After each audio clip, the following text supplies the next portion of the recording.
ഏലപ്പാറയിൽ അപകട ഭീഷണി ഉയർത്തി നിന്ന മരം മുറിച്ചു മാറ്റി. കട്ടപ്പന സംസ്ഥാന പാതയോരത്ത് മുസ്ലിം പള്ളിക്ക് എതിർവശത്താണ് തിട്ടയ്ക്ക് മുകളിൽ വലിയ മരം അപകട ഭീഷണി ഉയർത്തി നിലകൊണ്ടിരുന്നത്. ഈ വിവരം മാധ്യമവാർത്ത ആയതോടെയാണ് തോട്ടം മാനേജ്മെന്റ് മരം മുറിച്ചു മാറ്റിയത്.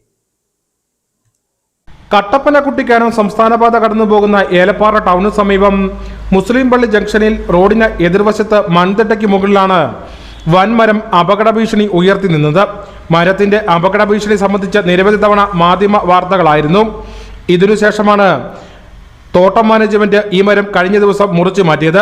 നിരവധി വാഹനങ്ങൾ രാത്രിയിലും പകലുമായി കടന്നുപോകുന്ന ഇവിടെ തിട്ടയ്ക്ക് മുകളിൽ ഏത് നിമിഷവും നിലംപതിക്കാവുന്ന വിധത്തിൽ നിലകൊണ്ട മരം വലിയ ഭീഷണിയായിരുന്നു ഉണ്ടാക്കിയിരുന്നത്. ശക്തമായ മഴയോ കാറ്റോ ഉണ്ടായാൽ മരം നിലംപതിക്കാനുള്ള സാഹചര്യം ഏറെയായിരുന്നു. കൂടാതെ ഈ മരത്തിന് ചുവട് ഭാഗത്തു കൂടിയാണ് 11 kV ലൈനുകളും കേബിൾ TV ഇന്റർനെറ്റ് കേബിളുകളും കടന്നുപോയിരുന്നത്.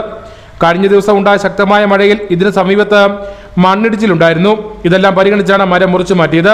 മരം മുറിച്ചു മാറ്റിയതോടെ അപകട ഭീഷണിക്ക് പരിഹാരമായി. Idukki vision news, Peermade.